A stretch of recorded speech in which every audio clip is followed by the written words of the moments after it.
England test captain Ben Stokes pacer Gus Atkinson పై ఆ దేశ క్రికెట్ బోర్డు క్రమశిక్షణా చర్యలు తీసుకుంది. న్యూజిలాండ్తో రెండో టెస్టుకు ఈ ఇద్దరి ఆటగాళ్లను దూరంగా ఉంచిన ఈసీబీ తాత్కాలిక కెప్టెన్ గా జో రూట్ను నియమించింది. లార్డ్స్ వేదికగా న్యూజిలాండ్తో జరిగిన తొలి టెస్టు విజయానంతరం Ben Stokes, Gus Atkinson team rules ను ఉల్లంఘించి అర్ధరాత్రి ఒక నైట్ క్లబ్ కు వెళ్లిన సంగతి తెలిసిందే. అక్కడ ఈ ఇద్దరు పీకల దాకా మద్యం తాగి ఒక రగ్బీ ప్లేయర్ తో గొడవకు దిగారు. ఈ గొడవలో ఇంగ్లాండ్ సెక్యూరిటీ ఆఫీసర్ ఒకరు తీవ్రంగా గాయపడ్డారు. ఈ ఘటనను సీరియస్ గా తీసుకున్న ఈసీబీ విచారణకు ఆదేశించింది. విచారణ జరుగుతున్న నేపథ్యంలోనే రెండో టెస్ట్ ఆడకుండా ఈ ఇద్దరిపై నిషేధం విధించింది. వాస్తవానికి ఇటీవల ఇంగ్లాండ్ క్రికెట్ కఠిన నియమావళి పాటిస్తోంది. ఆటగాళ్ల ప్రవర్తనాంశంలో ఫోకస్ పెట్టింది. మిడ్ నైట్ కర్ఫ్యూ విధించింది.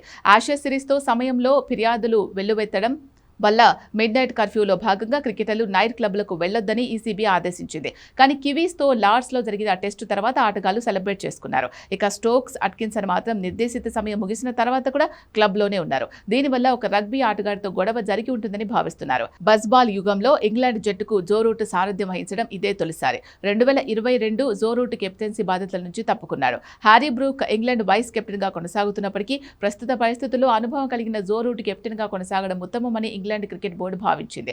బెన్ స్టోక్స్, గస్ అట్కిన్సన్లపై వేటు పడడంతో జోఫ్రా ఆర్చర్, జోర్డాన్ కాక్స్లకు అవకాశం దక్కింది. గాయం కారణంగా ఇప్పటికే 2 సార్లు అరంగేట్రం చేసే అవకాశాన్ని కోల్పోయిన జోర్డాన్ కాక్స్ ఈ ఓవల్ టెస్టులో అరంగేట్రం చేసే అవకాశం ఉంది.